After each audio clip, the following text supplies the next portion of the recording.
Bien, bonjour à tous ceux qui vont s'adjoindre à nous, soit sur YouTube ou bien non pour aller télécharger les vidéos ou PowerPoint ou autre audio aussi sur pourchrist.com pour conserver si vous le désirez. Bien, ce matin, on poursuit dans cette démarche d'examiner le calvinisme. Pourquoi le calvinisme, après plusieurs centaines d'années? C'est parce qu'il est toujours vivant et même qu'il est en train de prendre une force, une vigueur pour plusieurs.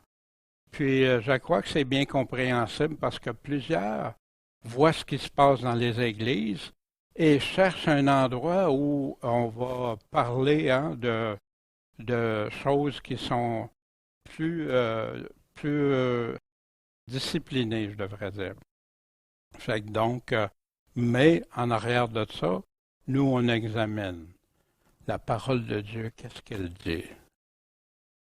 Bien, on va poursuivre avec la grâce irrésistible ou appelée appel efficace. Comme la terminologie. En passant, la terminologie peut changer dépendamment de l'Église réformée ou pas. Puis il y a beaucoup d'interprétations qui ne sont pas toujours en accord entre eux, là, mais ils vont toutes puiser au partir des mêmes fondements. On avait vu la semaine dernière une des doctrines qui sont appelées en passant les 5 doctrines qui font partie de appelée la doctrine de la grâce. Fait que quand une personne entend le mot grâce, pour lui, il voit tout cet enseignement-là, ces 5 points-là du calvinisme. Je parle pour quelqu'un qui croit au calvinisme. On avait vu l'expiation limitée versus le salut universel, souvent présenté comme seulement deux choix, deux extrêmes. Jésus n'est pas mort pour tous, mais pour les élus seulement, la position de l'Église réformée. Non, Jésus est mort pour tous, puis qui amène un salut universel. Mais la vraie chose, c'est qu'est-ce que Dieu dit, lui. C'est à lui qu'on doit toujours aller voir, car la grâce de Dieu pour le salut de tous les hommes a été manifestée. Elle a été présentée, cette grâce-là, en Jésus-Christ. Mais c'est pour tous les hommes. Mais est-ce que tous vont l'accepter? Mais non. C'est ça la réalité en arrière de l'Évangile, la bonne nouvelle. L'Évangile, mais qui va devenir une odeur de mort pour ceux qui la rejettent. Voici ce que Jésus disait. Allez par tout le monde, prêchez l'Évangile à toute créature. Celui qui va croire et sera baptisé, lui sera sauvé. Mais celui qui ne croira pas, lui sera condamné. Fait que c'est pour tous. Ça a été offert, c'est offert à tous, mais aux personnes. On avait vu aussi examiner des passages. En passant, on ne peut pas tous les examiner, il y en a tellement, mais juste donner des points de repère puis que vous puissiez examiner vous-même. Pas ce que je dis, ce que la parole de Dieu dit toujours. On donnait Ésaïe 53, mon serviteur juste justifiera plusieurs par la connaissance qu'ils auront de lui, et lui-même portera leur iniquité. Fait qu'on disait, voyez, c'est pas pour tout le monde, c'est juste plusieurs ici. Mais pourquoi c'est juste plusieurs? Parce qu'il y en a qui vont le choisir de le suivre, puis il y en a d'autres non. Mais voici dans le Nouveau Testament ce que Jean nous dit dans la première épître. Si quelqu'un a péché, on a un avocat auprès du Père. Puis Jésus-Christ le juste, c'est lui qui est la propitiation pour nos péchés aux chrétiens, mais non seulement les nôtres, mais aussi pour ceux du monde entier.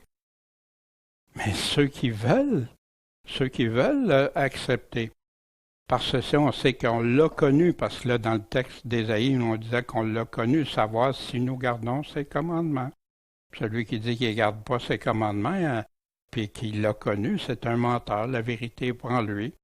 Mais pour celui qui garde sa parole, l'amour de Dieu est véritablement parfait en lui. C'est à cela qu'on connaît qu'on est à lui. que celui qui demeure en lui doit aussi marcher comme Jésus a marché. Est-ce qu'il y a de l'ambiguïté dans ça? Je crois pas, hein? Puis, quels moyens qu'on peut être justifiés? Qui sont les plusieurs? Qui portera le péché de ceux qui veulent le connaître? Est-ce que l'affirmation que le salut était réservé seulement à des élus prédestinés que Dieu avait déjà choisis d'avance est démontrée dans ça? Moi, ça ne me satisfait pas. Pour ma part, j'ai été amené à travailler, à faire des enquêtes et approfondir des choses. Et on doit la même chose quand je me suis converti. Ça me prenait des choses examinées, puis validées, puis hors de tout doute. Puis à un moment donné, j'en suis venu à croire la Bible.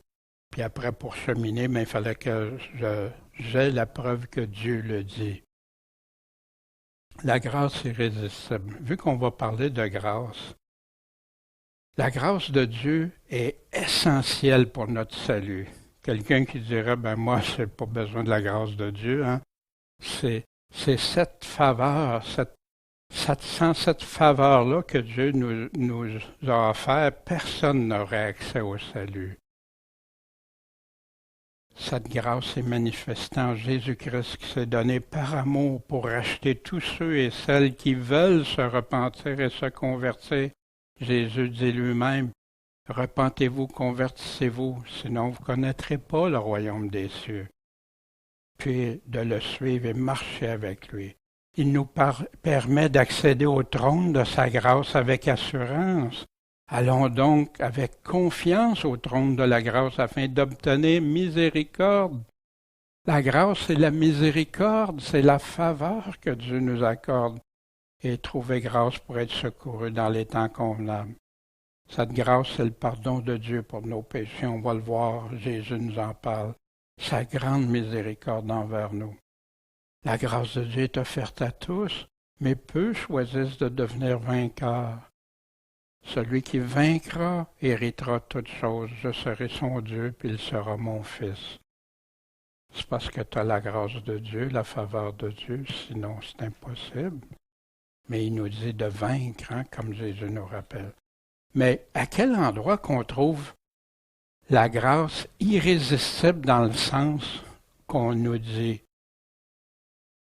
On va aller voir si elle est définie dans la parole de Dieu. Allons voir l'affirmation, une définition selon un site calviniste, hein, pour connaître, pour vivre.com. Voici ce qu'ils disent au sujet de la grâce irrésistible. La grâce irrésistible, ou l'appel efficace, hein, parce que beaucoup aiment mieux l'appel efficace, ça fait moins, parce que ça amène la confusion, la grâce irrésistible pour certains. Et le quatrième des 5 points des doctrines de la grâce, aussi connu sous le nom de calvinisme. La grâce irrésistible est quoi? C'est la doctrine selon laquelle Dieu fait une grâce souveraine, irrésistible aux élus, une grâce salvatrice qu'ils ne peuvent pas résister. Et voici, on va examiner ça ensemble. La grâce irrésistible donnée aux élus, hein, on cite Éphésiens 1, n'est pas à confondre avec la grâce commune qui est la bonté matérielle divine pour tous les hommes. Dieu fait grâce à tous et sa grâce commune et son évangile peuvent être résistés par ceux qui ne sont pas élus. Le mot élu, quand on connaît de quoi il en retourne un élu, c'est seulement ceux que Dieu a été chercher, qui sont incapables de se convertir, incapables de se tourner, demander pardon à Dieu et tout. Ici, mais il dit Dieu fait grâce à tous et sa grâce commune et son évangile peuvent être résistés par ceux qui ne sont pas élus. Mais quand Dieu veut sauver une personne, elle ne peut pas résister à la grâce souveraine de la régénération. Cette grâce est dite irrésistible. Fait que donc, tu peux absolument rien faire pour y résister selon ça. C'est Dieu qui choisit, Dieu est souverain, donc Dieu t'a déjà choisi avant la fondation du monde. sans aucune condition, sans rien. Puis il va te chercher, puis ça, c'est irrésistible. Voici dans Éphésiens 1, un passage qui est souvent oublié. En lui, vous êtes aussi, après avoir entendu la parole de la vérité, l'évangile de votre salut. Qu'est-ce qui est votre salut ici? C'est l'évangile. Mais après l'avoir entendu, mais aussi avoir cru en lui. Là où vous avez été scellés du Saint-Esprit qui a été promis. C'est important parce qu'on va y revenir sur le Saint-Esprit. Mais à quelle place dans ce qu'on nous donne ici que la grâce irrésistible est définie dans la parole de Dieu? Premièrement, le mot irrésistible n'est pas là. Comme quand on dit la grâce seulement ou seulement la Bible ou tout ça. Bien sûr, c'est des principes qu'on peut dire, c'est seulement dans la Bible que je vais trouver la vérité de Dieu. Ça, c'est correct. Mais malheureusement, les gens vont ailleurs qu'à la Bible pour leur foi. Seulement, si je reçois la grâce de Dieu, que je vais être sauvé. Ça, c'est très vrai. Mais c'est pas écrit que seulement la grâce de Dieu qui efface tout le reste, comme certains prétendent. Il y a l'affirmation cette réformée qui est dans le même site. Mais quelqu'un dira, pourquoi appelle-t-on cette doctrine la grâce irrésistible? Est-ce que ça ne suggère pas que Dieu nous force à être sauvés? Pourquoi qu'il ferait ça? Est-ce pas un manque d'amour? Fait que ces objections sont naturelles pour celui qui ne comprend pas ou pas assez ce que la Bible dit sur l'humanité. La Bible dit que nous sommes totalement dépravés, totalement incapables de venir à Dieu pour être sauvés. Fait que, ils citent Jésus, c'est pourquoi je vous ai dit que nul peut venir à moi si ça lui a été donné par le Père, qu'on va examiner encore. Mais nul ne cherche Dieu, tous sont égarés, tous sont pervertis. Mais de quoi Paul est en train de parler dans le contexte, on ne le regarde pas. La grâce souveraine de Dieu en Christ est irrésistible, car si elle ne l'était pas, nous irions tous en enfer de façon volontaire. Non. Si j'ai pas la grâce de Dieu, c'est sûr que je vais y aller. Mais pourquoi rajouter toujours le mot irrésistible pour aller dans cette théologie-là? Garder coincé dans ça. Si la grâce de Dieu dans l'élection de Dieu n'était pas irrésistible, puis là, il s'étend, nous aurions été comme Sodome, nous aurions été semblables à Gomorrhe, où Paul est en train de parler du peuple juif pour les convaincre que Dieu a aussi choisi les non-juifs.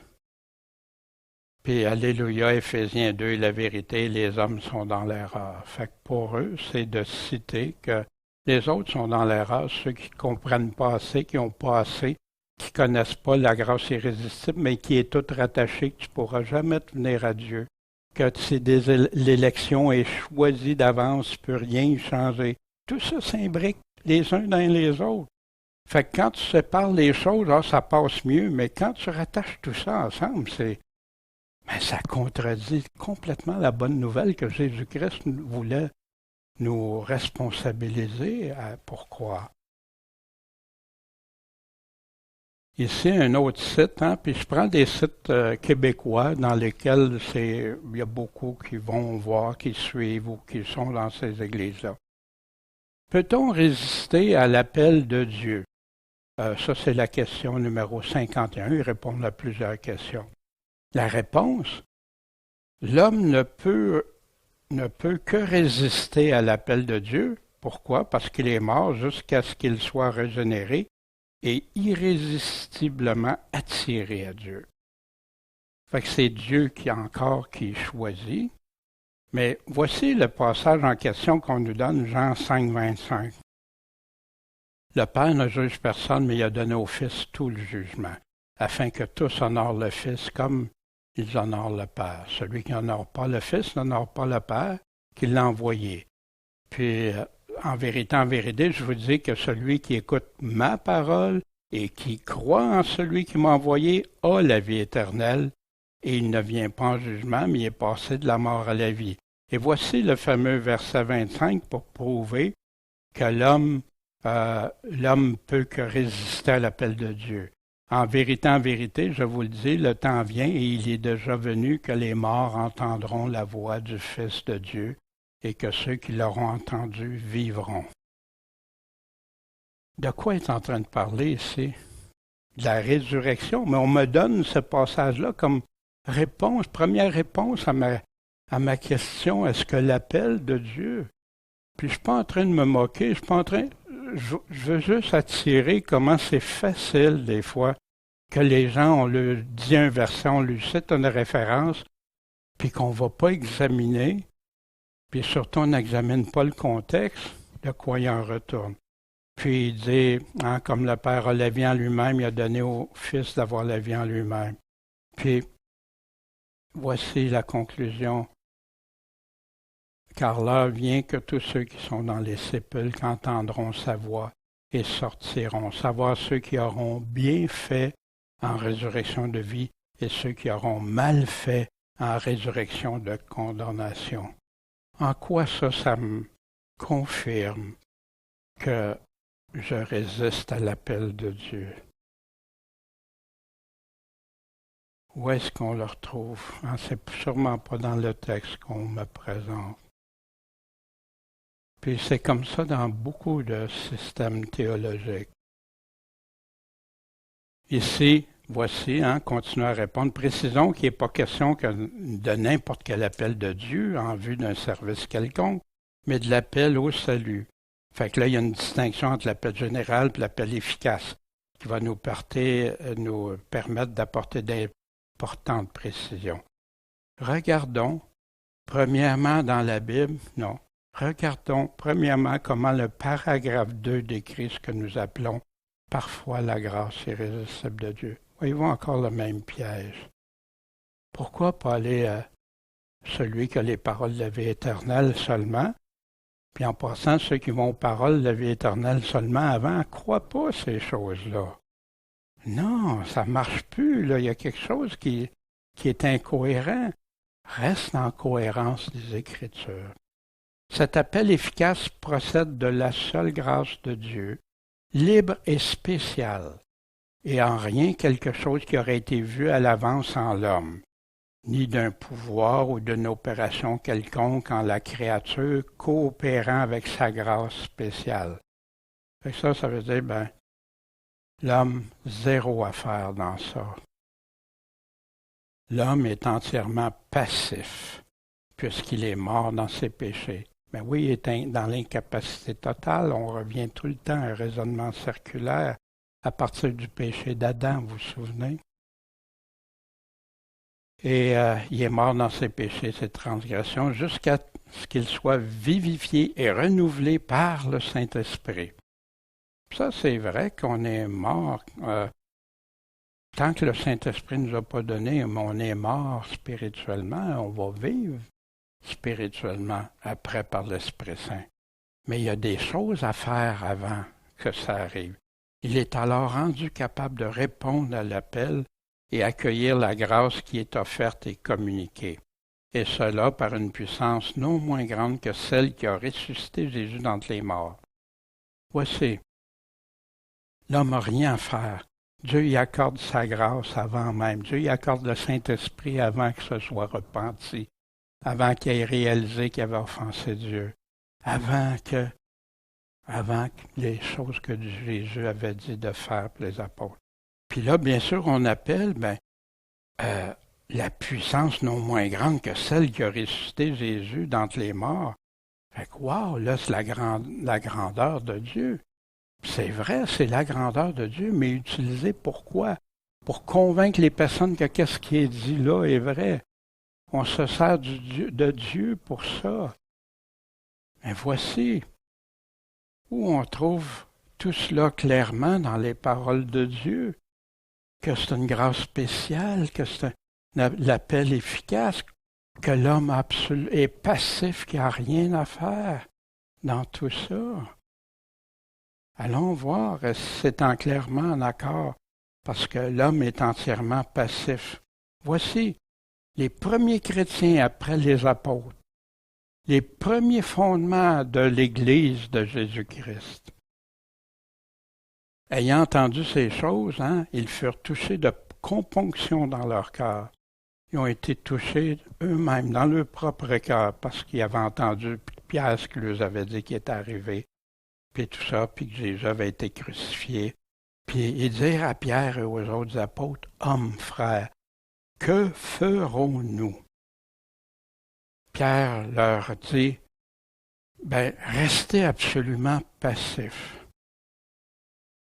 Parce que Dieu va opérer une opération spéciale de grâce en vous. Voyez-vous? Et voici ce que Pierre affirme. Repentez-vous, puis que chacun soit baptisé au nom de Jésus-Christ. Pourquoi? Pour la rémission de ses péchés. Puis là, vous recevrez le don du Saint-Esprit. Est-ce que l'ordre ici, parce qu'on dit que selon la position calviniste, tu reçois l'Esprit Saint avant de te repentir, ça ne marche pas. L'ordre est inversé. Mais qui a autorité d'inverser ça?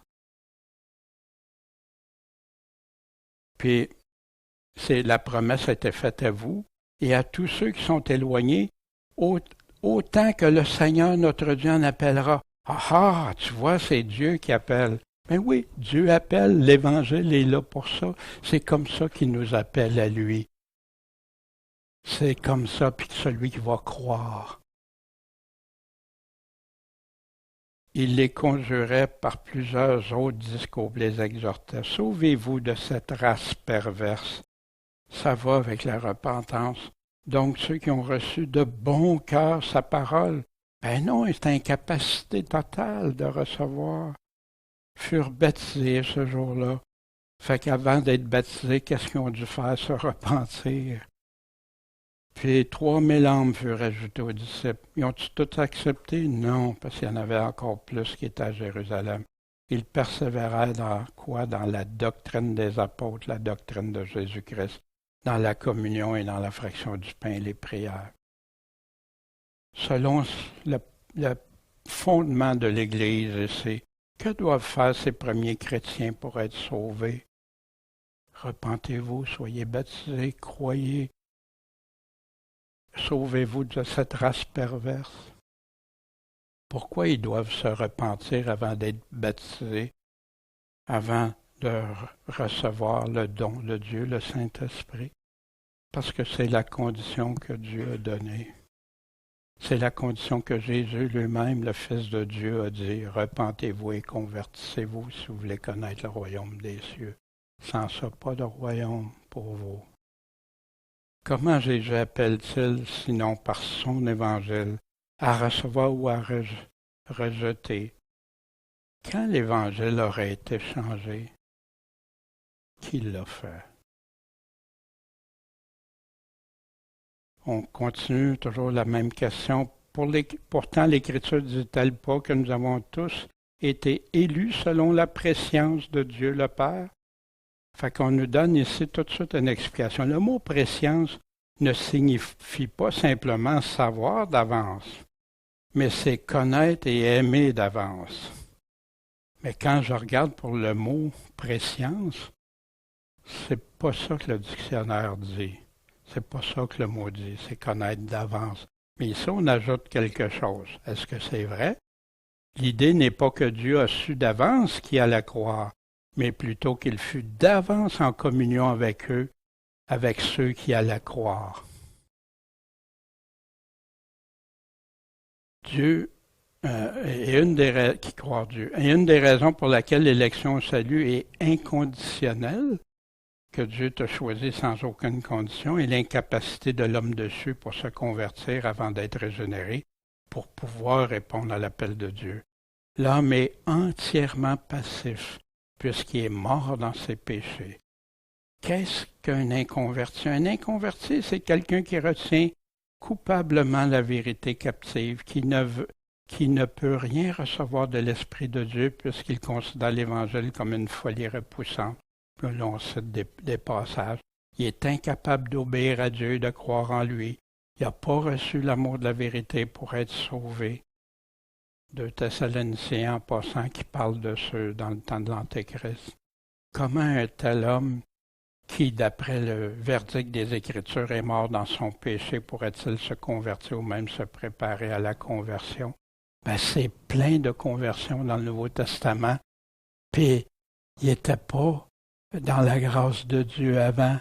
Non, ils ont fait des démarches, ils ont fait ce que le Seigneur a demandé. Pourrait-il se convertir? Hein? La condition de l'homme est telle qu'il ne peut que résister à l'appel de Dieu à moins d'être efficacement appelé.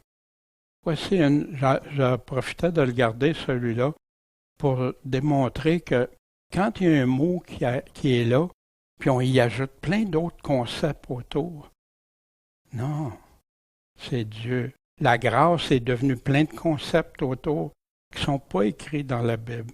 La préscience ici, c'est plus juste savoir d'avance. Pourtant, le mot est si simple, mais là, on y ajoute ces pensées, ces doctrines qu'on veut incorporer. Puis c'est une caractéristique fréquente en théologie. Les mots prennent une autre définition que ce qui est écrit, soit en ajoutant, en modifiant ou en atténuant ou même supprimant des fois. Puis ça déforme souvent les propos et les intentions de l'auteur. Qu'est-ce que l'auteur est en train de dire dans ces passages-là? La préscience de Dieu, hein, que Pierre nous parlait, c'est plus ce que Pierre est en train de dire. Passage donné par des églises réformées pour prouver qu'un inconverti est dans l'impossibilité de croire et se convertir. Mais ici, on va regarder plutôt l'affirmation. L'affirmation, qu'est-ce qu'un inconverti? Un inconverti est quelqu'un qui retient coupablement la vérité captive. Hein? On cite ça de Romains 1,18. Mais qu'est-ce que la Bible nous dit dans Romains 1? J'ai pas honte de l'Évangile de Christ. C'est la puissance de Dieu pour le salut de tous ceux qui croient. Encore très clairement, un enfant peut comprendre ça ici. Du juif d'abord, du grec ensuite. Car en lui, la justice de Dieu est révélée de foi en foi, selon qu'il est écrit, le juste vivra par la foi. Car la colère de Dieu se déclare du ciel contre toute l'impiété, l'injustice des hommes, qui retiennent la vérité dans l'injustice. Ils connaissent la vérité, mais ils la retiennent. Puis pas selon Dieu, ils la cachent à d'autres. Puis il dit pourtant, ce qu'on peut connaître de Dieu, c'est manifesté, car Dieu leur a manifesté, puis il parle de la création même, puis plein de choses. Parce qu'ayant connu Dieu, ils ne l'ont pas glorifié comme Dieu, ne lui ont pas rendu grâce. Au contraire, ils sont devenus vains dans leur raisonnement et leur cœur destitué d'intelligence qui a été rempli de ténèbres. Se vantant d'être sages, ils sont devenus fous. Qui, connaissant le décret de Dieu, hein, le fameux décret qu'on utilise souvent, le décret de Dieu qui avait déjà décidé avant son plan rédempteur pour l'humanité, pour tous ceux qui voudraient suivre ce que lui nous demande. Ceux qui savoir le décret de Dieu, que ceux qui commettent de telles choses sont dignes de mort. Non seulement les pratiquent, mais encore approuvent ceux qui les commettent. Dieu avait déjà déterminé ça avant la fondation du monde, que ceux qui veulent vivre selon sa justice, ceux qui seront justifiés, ceux qui suivront ce que Dieu demande, en la foi en son Fils Jésus-Christ, devenir semblables à lui, l'imiter, le marcher avec lui. Mais dans son décret de Dieu,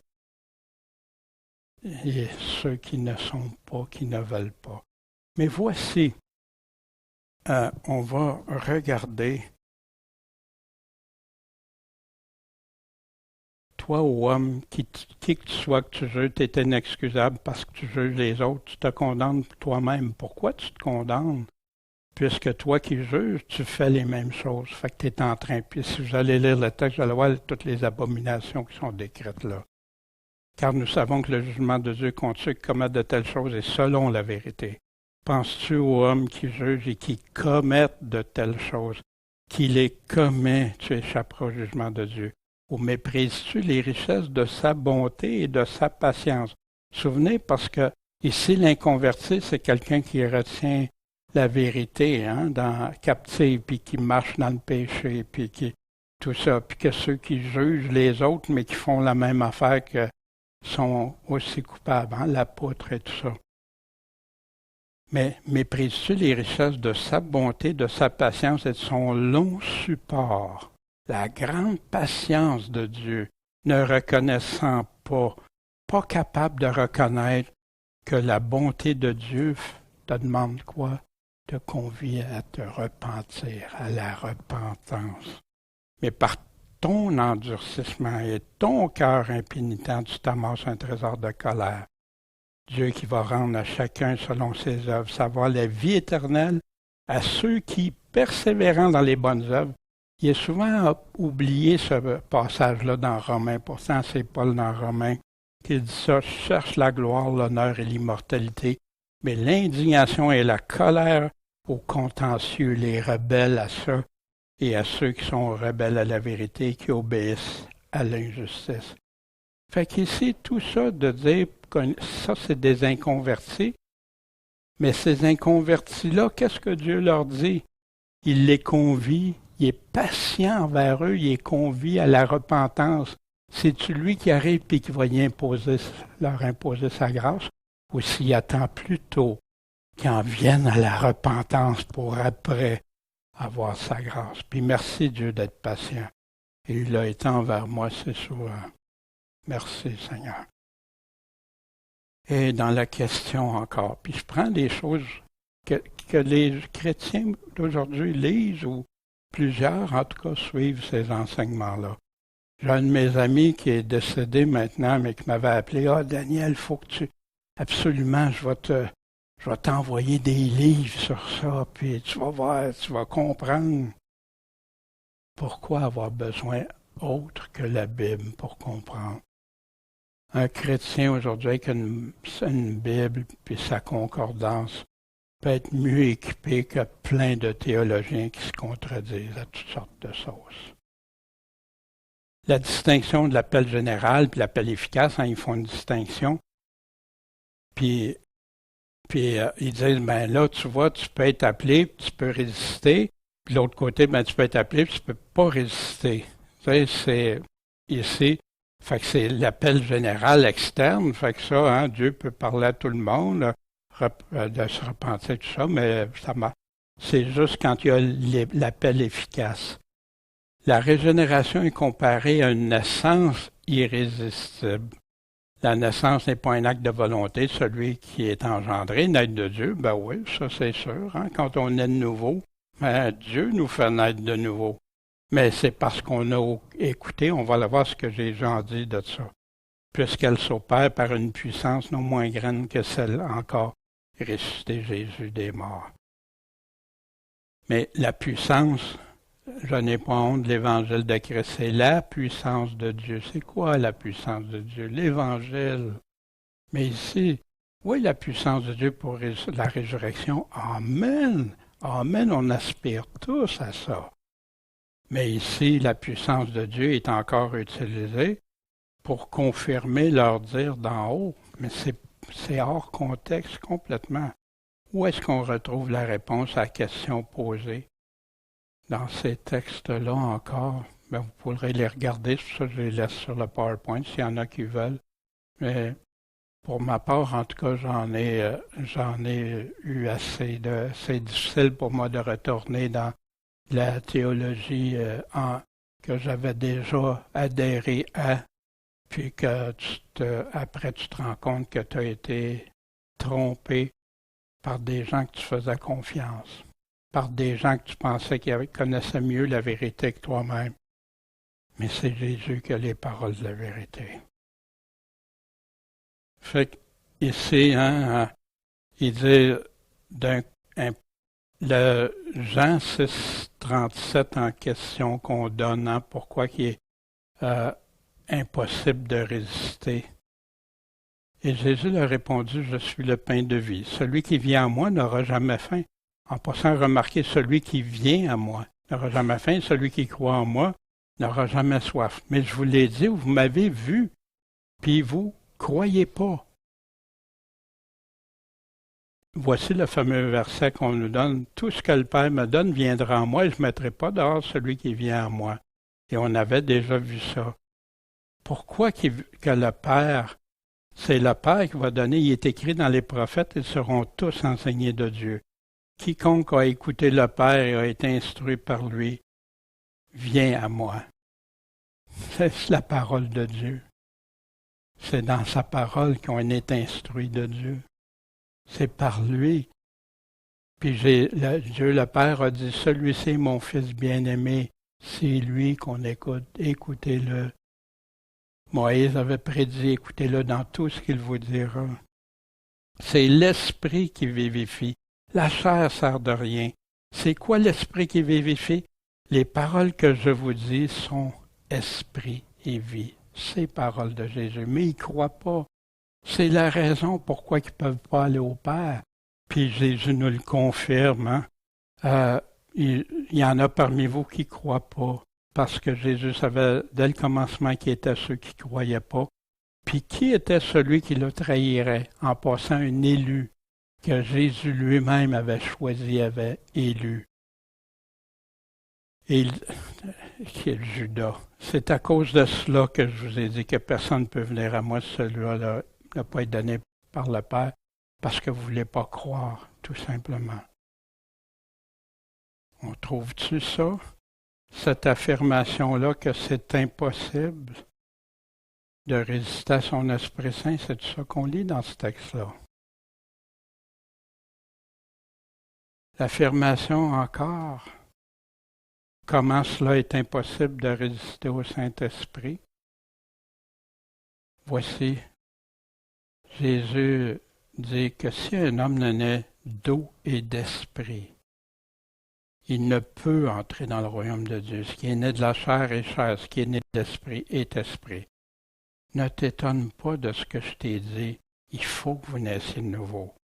Fait que là, le verset qu'on nous donne ici, le vent souffle où il veut, et tu en entends le bruit, mais tu ne sais pas d'où il vient, où il va. Il y en est de même de tout homme qui est né de l'Esprit. Ah oui, l'Esprit de Dieu agit comme il veut, où il veut. Nicodème dit, mais comment ça peut se faire? Quoi, tu es docteur d'Israël, puis tu ne connais pas ces choses-là? En vérité, je te le dis. Nous disons ce que nous savons, puis nous rendons témoignage à ce que nous avons vu.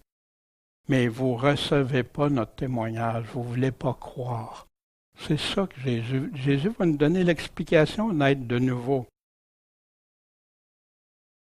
Si je vous ai parlé de choses terrestres et vous croyez pas, comment croirez-vous si je vous parle des choses célestes? Or, personne n'est monté au ciel que celui qui est descendu du ciel, savoir le Fils de l'homme qui est dans le ciel. Et comme Moïse éleva le serpent dans le désert, de même, il faut que le Fils de l'homme soit élevé. On a ici l'information de Jésus, comment naître de nouveau, afin que quiconque croit en lui ne périsse pas, mais qu'il ait la vie éternelle, car Dieu a tellement aimé le monde qu'il a donné son Fils unique, afin que quiconque croit en lui ne périsse pas, mais qu'il ait la vie éternelle.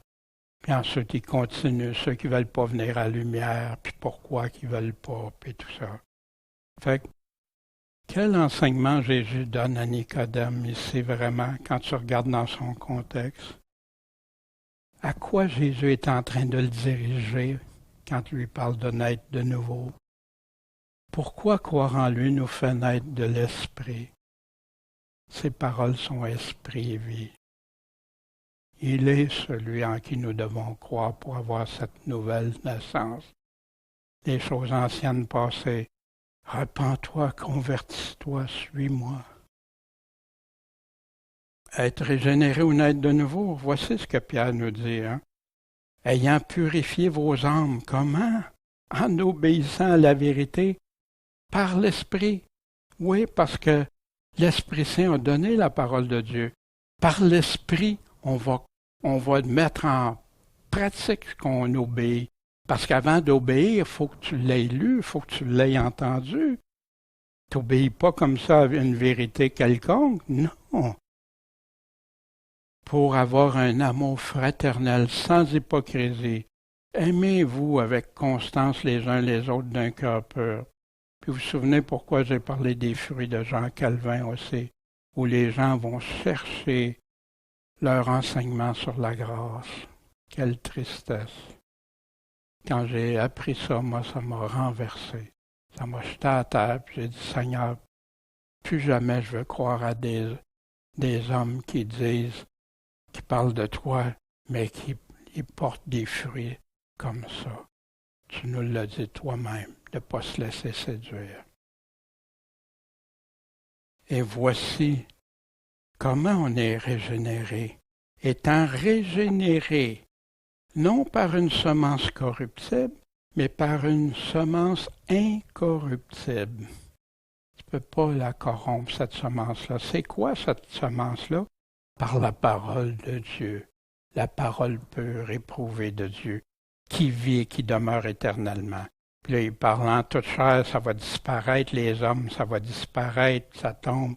Mais la parole du Seigneur demeure éternellement. Et c'est cette parole dont la bonne nouvelle vous a été annoncée. Comment ils ont été régénérés selon Pierre? Par la parole de Dieu. D'autres ont plus de connaissances que Pierre, celui que le Seigneur Jésus avait choisi. On va le voir tantôt. Toute grâce excellente et tout don parfait vient d'en haut et descend du Père des Lumières, en qui il n'y a ni variation, ni ombre de changement. Il nous a engendrés en né nouveau selon sa volonté. Comment? Par la parole, la vérité. Oui, la nouvelle naissance, c'est lui qui nous la donne, mais avant, on a besoin de quoi? Par la parole de la vérité, fait qu'il faut que tu l'aies entendu, il faut que tu aies agi en conséquence, et non pas tout à coup qui vient te choisir au hasard comme ça. Dieu peut choisir, Dieu est souverain, Dieu a choisi Paul, Dieu a choisi Abraham, Dieu a choisi plein de monde, mais toujours pour des fonctions que lui voulait qu'il accomplisse. Amen, Dieu souverain. Mais Dieu a donné son plan comment? Comment appeler les gens? Enseignez-leur tout ce que je vous ai appris et observez tous les commandements. C'est pourquoi vous dépouillant de toute souillure et des excès de la malice, recevez, pas imposez, recevez avec douceur la parole qui est plantée en vous. Puis qu'est-ce que ça peut faire, cette parole plantée en nous, qui peut sauver vos âmes? Mettez en pratique la parole. Ne vous bornez pas juste à l'écouter, vous trompant vous-même par des faux raisonnements, nous dit Jacques. Comment être régénéré selon notre Dieu souverain? C'est par ses apôtres que lui a choisi. Être régénéré, bien oui, on a des personnes ici, Paul et Barnabas à Derbe, après avoir annoncé l'Évangile dans cette ville-là, puis avoir fait plusieurs disciples. Comment ils sont arrivés à ça, avoir annoncé l'Évangile?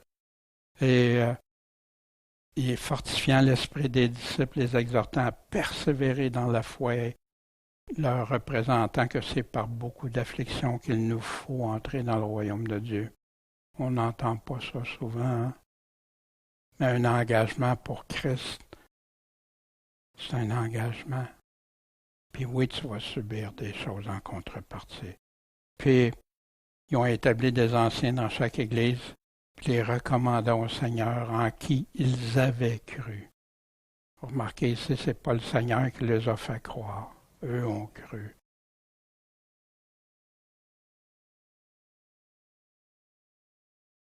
La semence, Jésus l'a confirmé, c'est quoi la semence dans les 4 terrains? C'est ce que Pierre est en train de parler. Est-ce qu'on peut résister? Bien, ici encore, dans la première phrase, l'homme est entièrement passif puisqu'il s'agit d'une vivification, la vie qui est opérée par le Saint-Esprit. Fait qu'ici, on se réfère toujours aux paragraphes qui sont dans des confessions de foi. C'est pas l'Évangile, les confessions de foi. C'est des hommes qui ont interprété des paroles d'Évangile pour dire que ça, puis que les gens sont obligés de se soumettre s'ils veulent adhérer à cette dénomination-là. C'est ça. Puis en passant, il y en a plein de confessions de foi parce qu'il y en a qui changent des choses, il y en a qui aiment ça, il y en a qui n'aiment pas ça, puis ça. Il y en a qui rajoutent des choses qui ne sont même pas dans la parole de Dieu, il y en a qui enlèvent des choses qui ne sont pas dans la parole. qui sont dans la parole de Dieu. C'est comme ça. Notre confession de foi nous doit être quoi? L'Évangile de Jésus-Christ dans son ensemble. C'est ça, notre confession de foi envers Dieu. Oui, on adhère à ta parole, on croit en toi, on croit ce que tu nous as dit. Ici encore là, l'homme est passif, hein, puis nul peut résister à un tel appel. On donne encore Jean 6, 37. Dans Éphésiens 3, pourtant, on dit, on l'a vu tantôt, après avoir entendu la parole de la vérité, l'évangile de votre salut. Puis là, vous avez cru en lui, vous avez été scellés du Saint-Esprit. Y a-t-il question de résister ici ou pas résister? Même pas. Où est-ce qu'on retrouve dans la parole de Dieu que l'homme est passif dans sa première phase? Avez-vous déjà vu ça dans le Nouveau Testament? Fait que donc, c'est un homme qui a dit ça en quelque part. Fait qu'est-ce que l'homme a raison? Est-ce que son interprétation, nous, notre responsabilité comme croyants, c'est que la foi doit venir de ce qu'on entend doit venir de la parole de Dieu. Si c'est pas dans la parole, si j'en fais une déduction, je dois être très prudent avec ça. Voici un enseignement capital, fondamental que Jésus a donné, que l'homme a la responsabilité et la capacité de se convertir, au contraire de ce qu'on a lu dans des déclarations, dans des affirmations. La semence, c'est la parole de Dieu. Ceux qui la reçoivent, pas ceux à qui ça leur est imposé. Le long du chemin, ceux qui l'écoutent, mais le diable vient, il enlève cette parole de leur cœur, qui était dans leur cœur, de peur qu'en croyant, ils soient sauvés. Non, partis. Ceux qui la reçoivent dans des endroits pierreux, ils l'ont entendu, ils la reçoivent avec joie, mais ils n'ont pas de racines. Ils croient que pour un temps. Puis quand la tentation ou l'épreuve survient, ils se retirent, ils abandonnent la foi. Sans la foi, on ne peut pas plaire à Dieu. Et ce qui est tombé parmi les épines, ce sont ceux qui ont entendu la parole, mais en s'en allant, ils la laissent étouffer par les inquiétudes, des richesses, des voluptés de cette vie, de sorte qu'ils ne portent pas de fruits, qui viennent à maturité. Puis Jésus dit, si vous portez ceux qui ne portent pas de fruits, il va les émonder, pas émonder, il va les retrancher, jeter au feu. Celui qui porte du fruit, lui, il va les émonder pour qu'ils portent encore plus de bons fruits, selon Dieu. Mais ce qui est tombé dans une bonne terre, hein? Y a-t-il des bonnes terres? Y a-t-il quelque chose de bon? Si l'homme est totalement dépravé, c'est qui? Ce sont ceux qui, ayant entendu quoi la parole avec un cœur honnête et bon, la retiennent et portent du fruit avec persévérance. Vous remarquez ici que Jésus ne dit pas, ceux que le Seigneur va choisir avec sa grâce irrésistible. Non, on a tous cette responsabilité. Qu'est-ce qu'on fait avec la parole de Dieu? Qui doit recevoir la semence? Tous ceux qui entendent cette parole de Dieu-là. Qui est-ce qu'ils sont obligés, forcés, ou s'ils ont des responsabilités? Quelles sont les responsabilités que Jésus dit que chacun qui entend la parole doit avoir dans sa vie? Ça égale-tu incapable de se repentir, de se tourner vers Dieu, demander le salut, puis qu'il faut qu'il attende juste sa grâce irrésistible? Combien de personnes iront à la perdition parce qu'ils vont attendre que Dieu vienne les chercher irrésistiblement? Combien de chrétiens ont rejeté, refroidi, empêché des gens de se convertir à l'Évangile en leur disant que c'est juste par une grâce irrésistible, qu'ils sont totalement corrompus, que c'est impossible qu'ils s'approchent de Dieu. Il y a juste Dieu qui a écrit le nom avant la fondation du monde. Puis que, voyez-vous, c'est ça la bonne nouvelle. Puis dans cette parabole-là, fondamentale, cruciale pour notre foi, parce qu'on entend vient de la parole de Dieu. Hein? Jésus dit, n'entendez-vous pas cette parabole, cette similitude? Mais comment vous allez entendre ou comprendre les autres?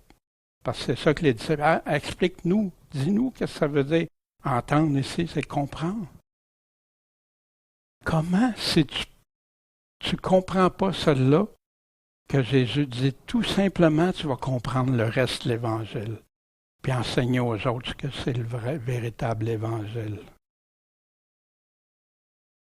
Encore ici, voici, est-ce que tous ceux que Dieu appelle viennent à lui? Si on parle de l'appel externe, la réponse est non, puisque Jésus dit, il y a beaucoup d'appelés, mais peu d'élus. Mais pourquoi? Parce qu'ils rejettent de croire en Jésus-Christ. Ils rejettent, ils font partie dans un des 4 terrains, un des 3 autres terrains, mais pas dans le 4e terrain. Et voici ici. Beaucoup de ceux qui sont appelés par Dieu ne viennent pas à lui. Ben oui, c'est sûr.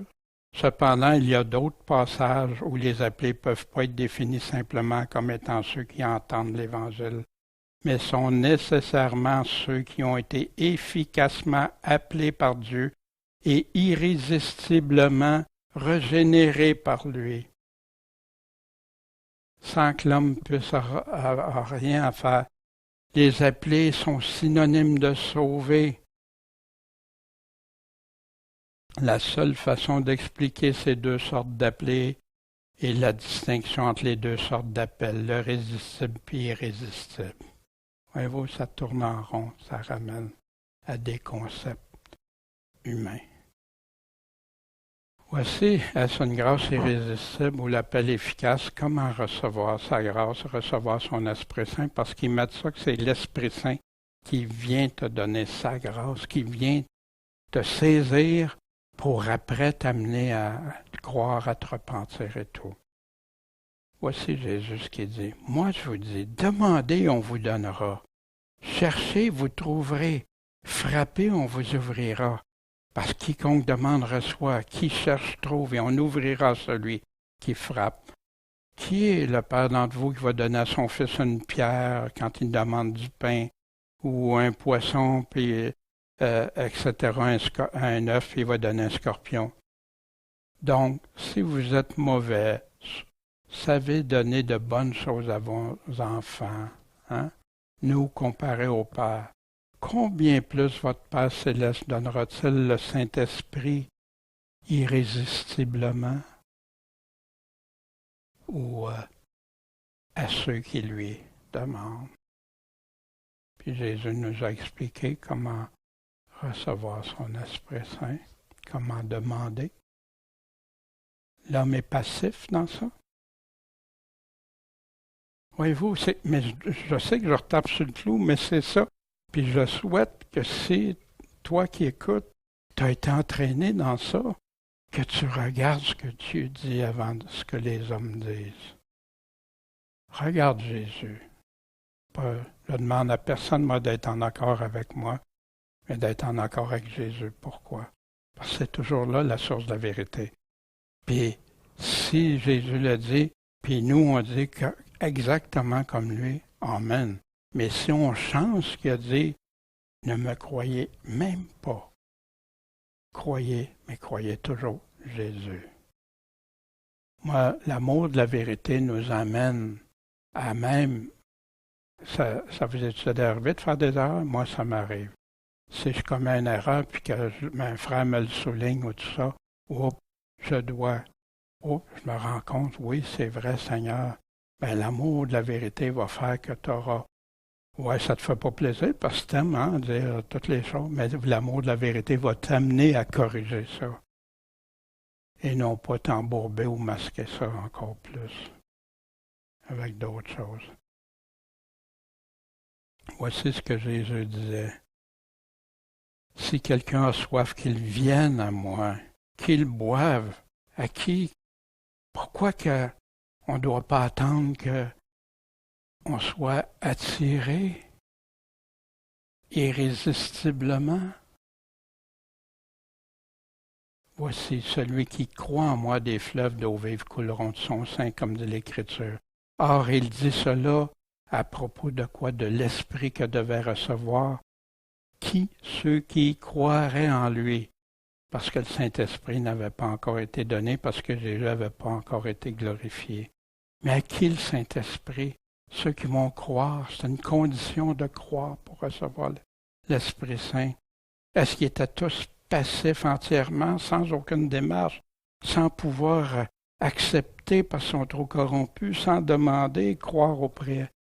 Aussi, ils doivent croire au préalable. Voici ce que Dieu nous dit dans sa parole au travers Paul ici. Quand Paul, il parlait de la loi aux Galates parce qu'il voulait retourner à un autre évangile, retourner sous des principes de loi. Je suis mort à la loi afin de vivre pour Dieu. Je suis crucifié avec Christ, et si je vis, ce n'est plus moi, mais c'est Christ qui vit en moi.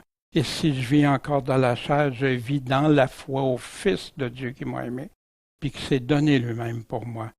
Je n'anéantis pas la grâce de Dieu, parce qu'il disait aux Galates qu'eux autres anéantissaient la grâce de Dieu s'ils continuaient dans cette voie-là. Ô Galates dépourvus de sens, qui vous a fasciné pour que vous obéissiez plus à la vérité? Vous, aux yeux de qui Jésus a été vivement dépeint comme crucifié en vous. Je voulais montrer Jésus comment, tout ce qu'il y en est.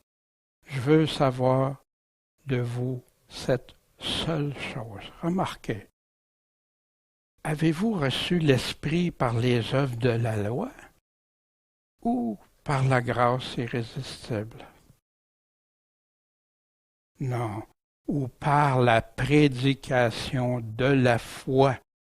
C'est par là qu'ils ont reçu l'Esprit Saint. Encore une fois, la parole n'est pas en accord avec ce qu'on reçoit comme enseignement. Alors, on a des choix à faire à ce moment-là. Puis je sens tout amour à ceux qui pourraient nous écouter, qui seraient dans ces voies-là. Retournez à Dieu seulement. Puis allons voir aussi. Donc, celui qui vous communique l'Esprit, le fait-il par des miracles? Le fait-il par un miracle? Là? Ben oui, parce que c'est ça qu'on nous dit que Dieu vient opérer un miracle avant. Le fait-il par les œuvres de la loi? Non. Ou par la prédication de la foi. Voyez-vous? Est-ce que c'est clair comment Dieu nous communique son Esprit Saint ici? Puis voici, j'ai remis pour ceux qui sont appelés à la grâce de Christ pour passer à un autre évangile. Puis s'il y a quelqu'un qui annonce un autre évangile, Paul dit même nous-mêmes, même un ange qui soit anathème. On ne peut pas changer l'évangile. Comme Pierre l'a donné au tout début. Comment on devient des élus? Pierre ici, aux élus étrangers, élus selon la prescience de Dieu le Père. La prescience ici, pour être sanctifié par l'Esprit, pour obéir à Jésus-Christ et pour avoir part à l'aspersion de son sang, que la grâce et la paix vous soient multipliées. Et si vous invoquez comme votre Père celui qui, sans faire exception de personne, c'est un peu contraire à ce qu'on entend dans le calvinisme, qu'il y a des exceptions de personnes. Dieu a déjà choisi d'avance ceux qui veut choyer ou pas. Juge selon l'œuvre de chacun. Conduisez-vous avec crainte durant le temps de votre habitation passagère ici-bas, sachant que vous avez été rachetés de la vaine manière de vivre que vous aviez hérité. Mais pas avec de l'argent, tu peux pas acheter ça, mais par un précieux sang, comme d'un agneau sans défaut et sans tache. C'est qui? Christ. Christ qui était destiné avant la création du monde, puis a été manifesté quand?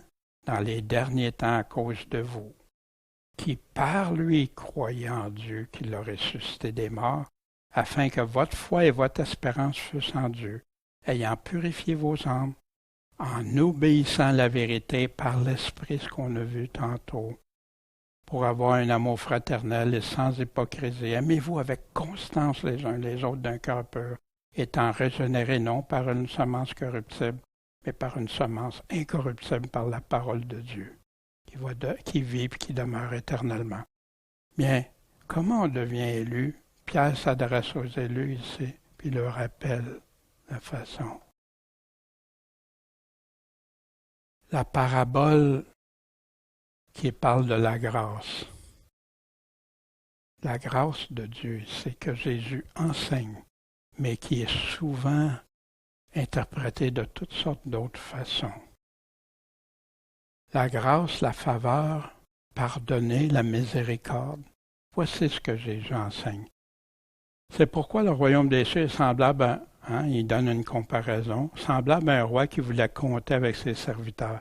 Quand il a commencé de compter, on lui amena un qui devait 10 000 talents, une somme impossible à rembourser, parce qu'il n'y avait pas de quoi payer. Son maître commanda qu'il fût vendu, lui et sa femme et ses enfants et tout ce qu'il y avait, afin que la dette fût payée. Ce serviteur, se jetant à terre, le suppliant, disant, « Seigneur, aie patience envers moi, puis je te payerai tout. » Mais le maître sait bien que c'est impossible. Alors le maître de ce serviteur, ému de compassion, le laissa aller et lui remit la dette. Exactement ce que Dieu fait avec nous autres. Qui peut payer pour ses péchés? Puis Martin Luther combattait ça, que l'Église catholique vendait des indulgences payées pour être... Puis c'est pour ça qu'il a été trop loin aussi dans l'autre côté, pas avec la grâce. Mais ce serviteur étant sorti, rencontre un de ses compagnons de service. Puis lui, il devait 100 deniers, une petite somme. Et l'ayant saisi, il l'étranglait en lui disant, « Paye-moi ce que tu me dois. » Puis il s'est jeté à ses pieds, lui aussi. Il l'a supplié, « Aie patience envers moi, puis je te payerai tout exactement comme l'autre. » Mais lui ne le voulait pas. La dureté. Et s'en étant allé, le fit jeter en prison jusqu'à ce qu'il en payait ses dettes. Ses compagnons de service, voyant ce qui était passé, en furent fort attristés. Ils ont été rapportés à leur maître tout ce qui était arrivé. Alors son maître le fit venir et lui dit, « Méchant serviteur, des mots que Jésus répète à différentes occasions.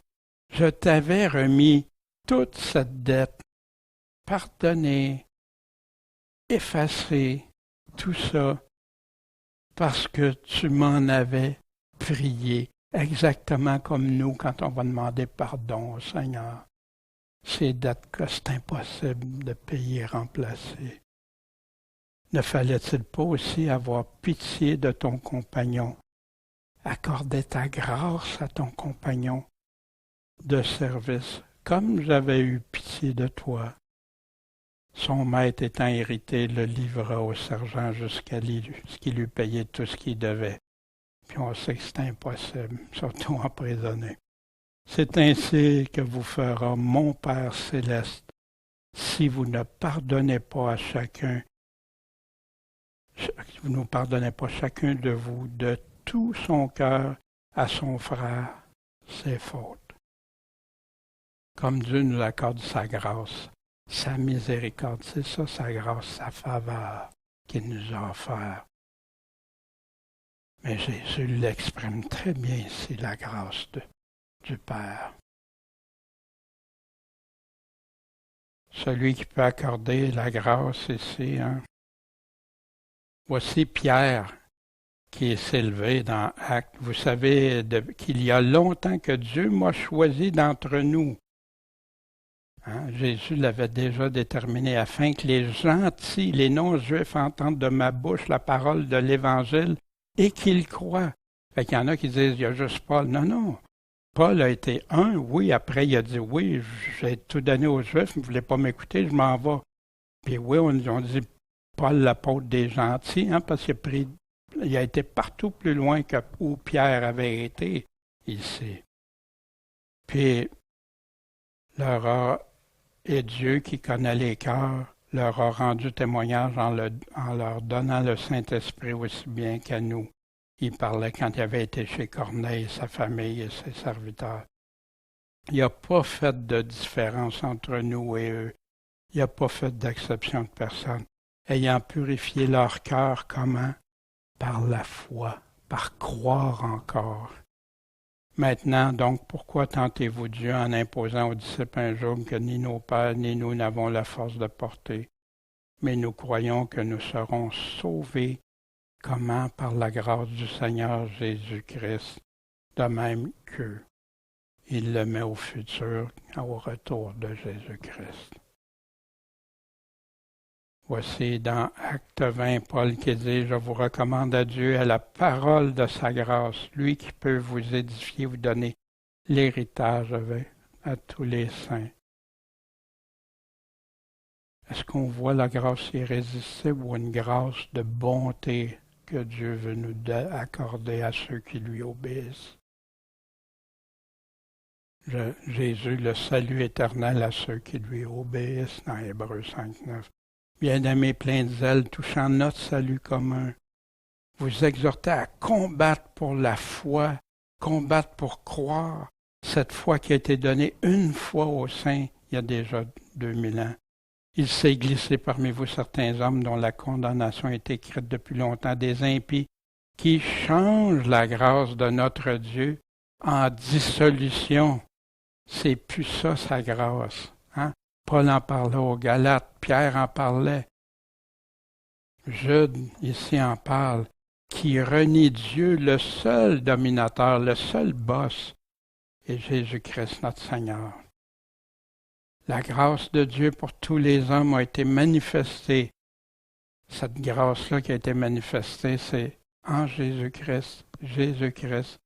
Elle nous enseigne à renoncer à quoi l'impiété, convoitise mondaine, et à vivre dans ce présent siècle, dans la tempérance, la justice et la piété. Savez-vous que la grâce, on peut la piétiner? Dans Hébreu, quel plus grand supplice pensez-vous que sera jugé digne? Celui qui foulera aux pieds le Fils de Dieu, qui tiendra pour profane le sang de l'alliance. Puis là, on dit ça, c'est tous les noms à des noms convertis, non, le sang de l'alliance de Jésus-Christ par lequel il avait été sanctifié. Tu peux-tu avoir été sanctifié sans le sang le sang?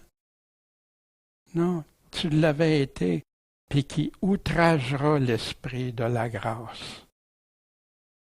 Aujourd'hui, on n'entend plus ça. Non, non, c'est juste des gens on va regarder ça, on examinera ça. Veillant à ce que personne ne se prive de la grâce de Dieu, aucune racine d'amertume poussant dehors ne vous trouble, et que plusieurs en soient infectés. Ce que Jésus nous disait, la parabole. Ah, pardonnez, on est pardonné, mais nous autres aussi pardonnés. Sinon, on se prive de la grâce de Dieu. Qui peut dire qu'il est sauvé sans se privant de la grâce de Dieu? Vous êtes séparés de Christ, vous tous qui vous justifiez par la loi, hein, encore aux Galates. Car pour nous, nous attendons par l'Esprit l'espérance d'être justifiés par la foi. Car en Jésus-Christ, ce qui est efficace, c'est ni la circoncision ni l'incirconcision, mais la foi agissant par la charité. Vous courriez bien qui vous a arrêté, que vous n'obéissiez plus à la vérité. Cette suggestion-là, elle ne vient pas de celui qui vous appelle. Un peu de levain fait lever toute la pâte. Parce que les Galates avaient écouté des personnes qui disaient autrement que Jésus, puis ses apôtres. Obtenir, hein, on l'a vu après avoir entendu la parole de la vérité, l'Évangile, puis avoir cru.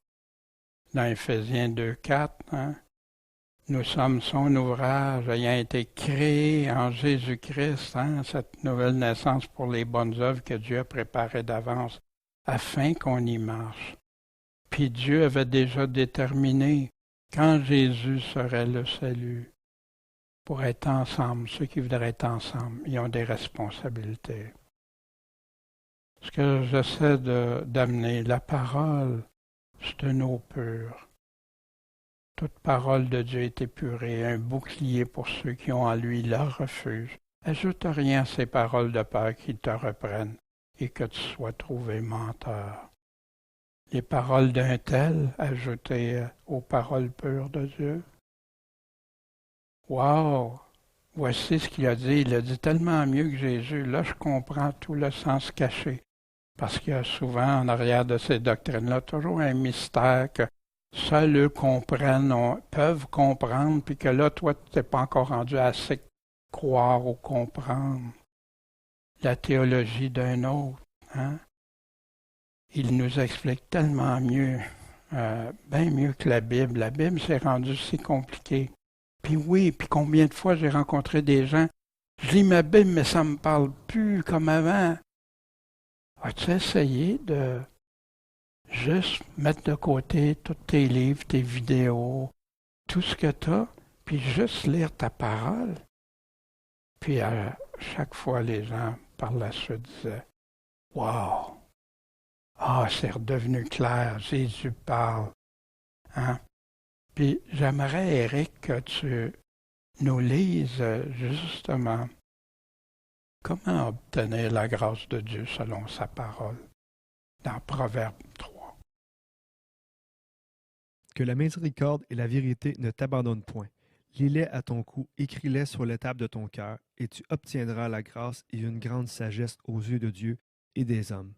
Confie-toi en l'Éternel de tout ton cœur et ne t'appuie point sur ta prudence. Il se moque des moqueurs, mais il fait grâce aux humbles. Les sages hériteront la gloire, mais l'ignominie accablera les insensés. Merci beaucoup. Quel enseignement clair du Seigneur ici. Comment obtenir sa grâce? C'est dans le Proverbe 3, dans les premiers versets et vers la fin. Mais j'encourage, nous on aime ici lire un proverbe par jour, une vieille... qu'est-ce qu'on fait depuis des années? C'est d'aller chercher le proverbe de la même date. Hein. Celui-ci, c'est le proverbe 3 que Éric avait lu, puis qui est si enrichissant, qui nous aide à comprendre qu'est-ce que Dieu attend de nous, quelle sagesse il veut de nous dans ses paroles. Bien, Seigneur Tout-Puissant, nous, on ne veut pas aller dans une parole contaminée. On veut rester dans ta parole pure, puis aide-nous à toujours bien saisir ce que tu dis. Puis, Seigneur, qu'on te soit fidèle, fidèle à toi, fidèle à